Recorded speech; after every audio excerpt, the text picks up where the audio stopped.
G'day, wonderful listeners. This is episode 66 of Trev's Talk, and I'm your host, Trev.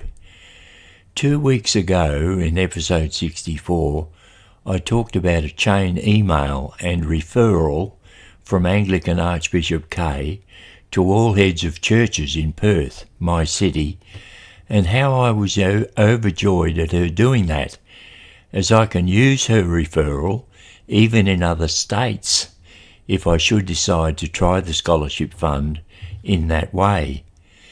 The heads of churches in Perth are all registered by the Council of Churches, and when Archbishop K's referral went out in the chain email, part of that chain was a forwarded email from one of the Perth bishops inquiring how he could donate to such a great cause as the Moody Scholarship Fund, as referred by Archbishop K. I took that seriously and informed the Secretary of the Council of Churches of the bank details for the Scholarship Fund, so she could advise that bishop or any further inquirers on how they could donate if it be their wish. Well, here is the good news. That inquiring bishop did donate, and generously too. I was stoked. I knew that getting already committed co-founders of the Moody Scholarship Fund to give me referrals to their counterparts in other states would open doors for me in other states and enable me to set up the Moody Scholarship Fund there in those other states. Now, with the donation from the bishop I just mentioned, the power in referrals has been proven.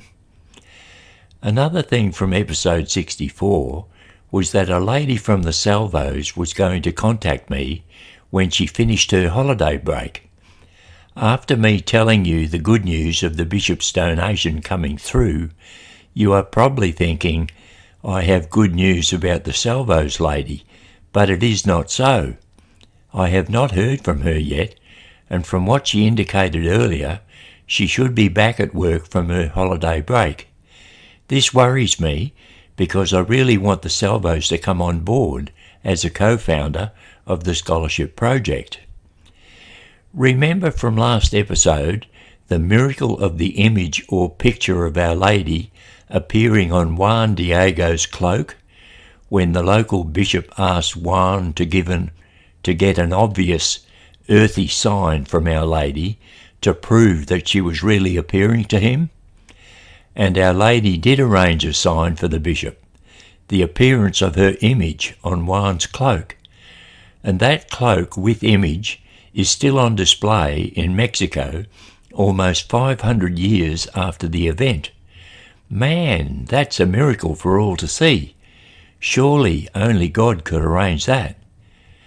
God has arranged other miracles for all to see, and yet we still have many people denying his existence.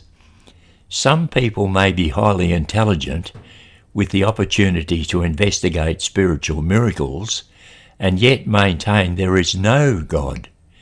Every now and then, someone will say to me, I don't believe in God, and that's fair enough. Everyone is on their own journey.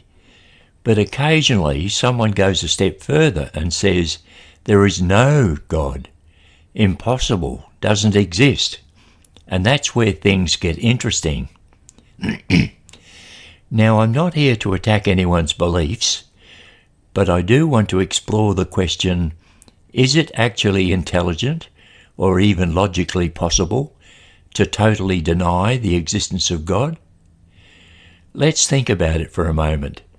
To say with absolute certainty that God does not exist, you have to know everything in the universe, everything in the galaxies, everything outside the galaxies, everything beyond space and time.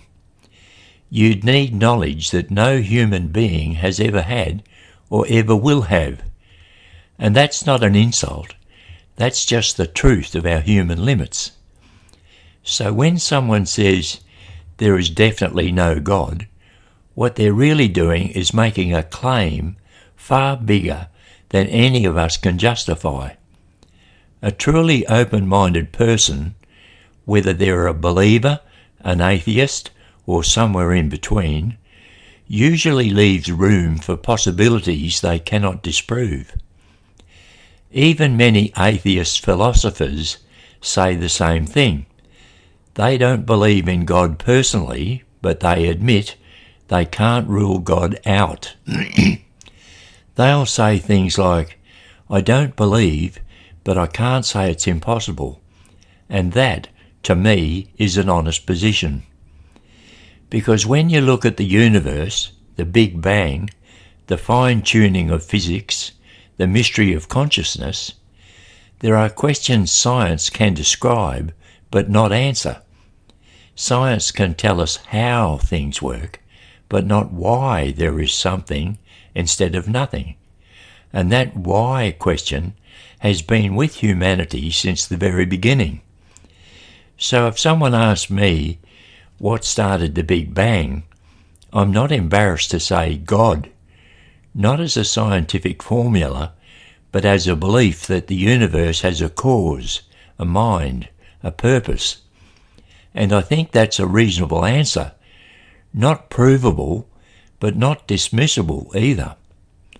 And here's the thing, faith doesn't require shutting your brain off.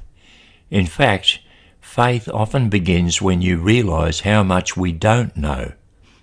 Humility is the beginning of wisdom, and humility says, I don't know everything, so I can't rule out God. So to anyone listening today who's wrestling with belief, who has friends who say there is no God, here's something you can gently offer them. You don't have to believe, but none of us knows enough to say God is impossible. That's not preaching, that's just honesty. And for those of us who do believe, we don't believe because we've solved every mystery. We believe because something or someone has touched our lives, nudged our hearts, or opened our eyes in ways we can't explain away. Faith isn't about having all the answers. It's about recognising God who gives meaning to the questions. It is not hard for me to be forgiving of people that don't recognise God's existence like I do, because they have not had personal encounters with him like I've had at Medjugorje.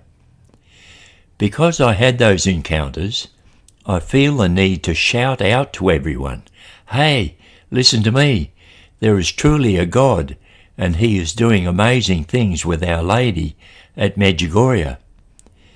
You need to take heed and put your relationship in order with him. When I first came back from my visit to Medjugorje, I was full of the Holy Spirit and did try to tell people about God and Our Lady doing amazing things at Medjugorje, but I found severe resistance. Generally, people did not want to know, and sometimes even got quite uptight with me and let me know in no uncertain terms that I should mind my own business. Sometimes this affected me to the point of me dodging those people afterwards, as I felt their dislike of me and my interfering in their comfortable lives.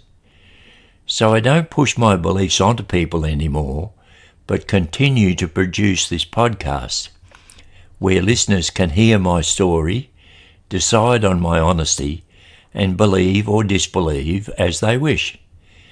When the Medjugorje secrets or messages come out, people will then see I have been totally honest in everything I say in this podcast. So, wonderful listeners, I'll leave you with this thought. Intelligence isn't about certainty, it's about openness.